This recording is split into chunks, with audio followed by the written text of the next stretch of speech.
बेईमान दुकानदार। गांव के बीचों बीच एक छोटी सी दुकान थी जिसे मोहन चलाता था। मोहन की दुकान में रोज ग्राहकों की भीड़ लगी रहती थी क्योंकि वह सस्ती कीमतों पर सामान बेचने का दावा करता था। लोग सोचते थे कि मोहन उन्हें अच्छी डील दे रहा है, लेकिन सच्चाई कुछ और थी। मोहन के पास एक तरकीब थी। वह सामान में मिलावट करता और कम मात्रा में सामान देकर पूरे पैसे वसूलता। जब कोई ग्राहक पूछता कि उसका सामान कम क्यों है, तो मोहन मुस्कुराकर कहता, भाई साहब, तोल की मशीन खराब हो गई है, पर आप चिंता न करें, मैं अगली बार जरूर पूरा सामान दूंगा। लोग उसके झूठ पर विश्वास कर लेते और दुकान से बाहर चले जाते। धीरे धीरे मोहन की दुकान पूरे गांव में मशहूर हो गई, लेकिन उसकी बेईमानी से किसी को भनक तक नहीं थी।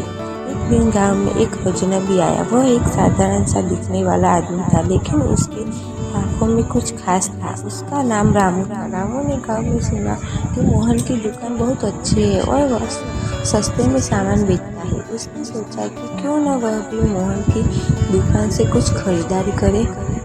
रामू दुकान पर पहुंचा और मोहन से कुछ किराने का सामान खरीदा। मोहन ने हमेशा की तरह सामान में मिलावट कर दी और उसे कम मात्रा में देकर पैसे वसूल लिए।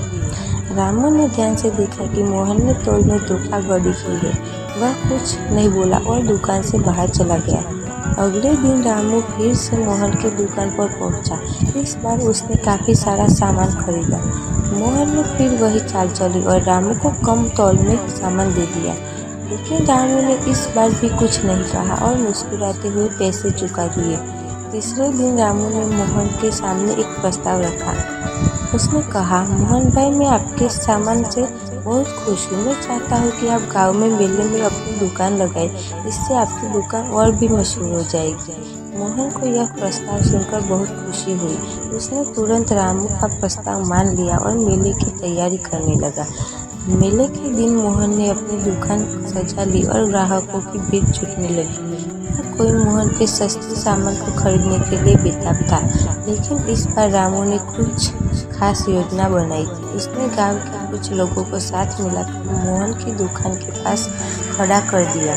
जैसे ही कोई ग्राहक मोहन से सामान खरीदता, रामू के साथी उसे रोकते और उसका सामान तोलते।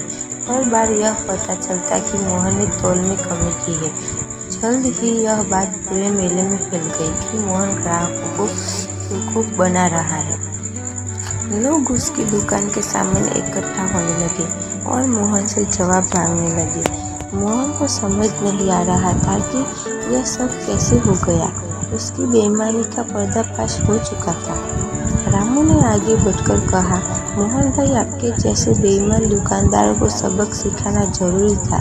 आपने गांव के लोगों की ईमानदारी का फायदा उठाया, लेकिन अब आपकी सच्चाई सबके सामने है। मोहन शर्मिंदा हो गया और उसने सबके सामने माफी मांगी। उसने वादा किया कि अब वह कभी भी किसी को धोखा नहीं देगा और ईमानदारी से अपना व्यापार करेगा। इस घटना के बाद मोहन ने सच में अपनी आदतें बदल ली। अब उसकी दुकान में ग्राहकों की भीड़ पहले से भी ज्यादा होती थी, लेकिन इस बार वह सबको सही तौल में सामान देता था। रामू की वजह से गांव में एक बड़ा बदलाव आया और सभी ने उसकी सराहना की। यह कहानी हमें सिखाती है कि बेईमानी से हासिल की गई सफलता स्थायी नहीं होती। ईमानदारी और सच्चाई से जीने में ही असली संतोष और सुख है। कभी कभी सच का सामना करना कठिन होता है, लेकिन यही हमें सही राह दिखाता है। आखिर में सच की जीत होती है और बेईमानी का पर्दाफाश होकर रहता है।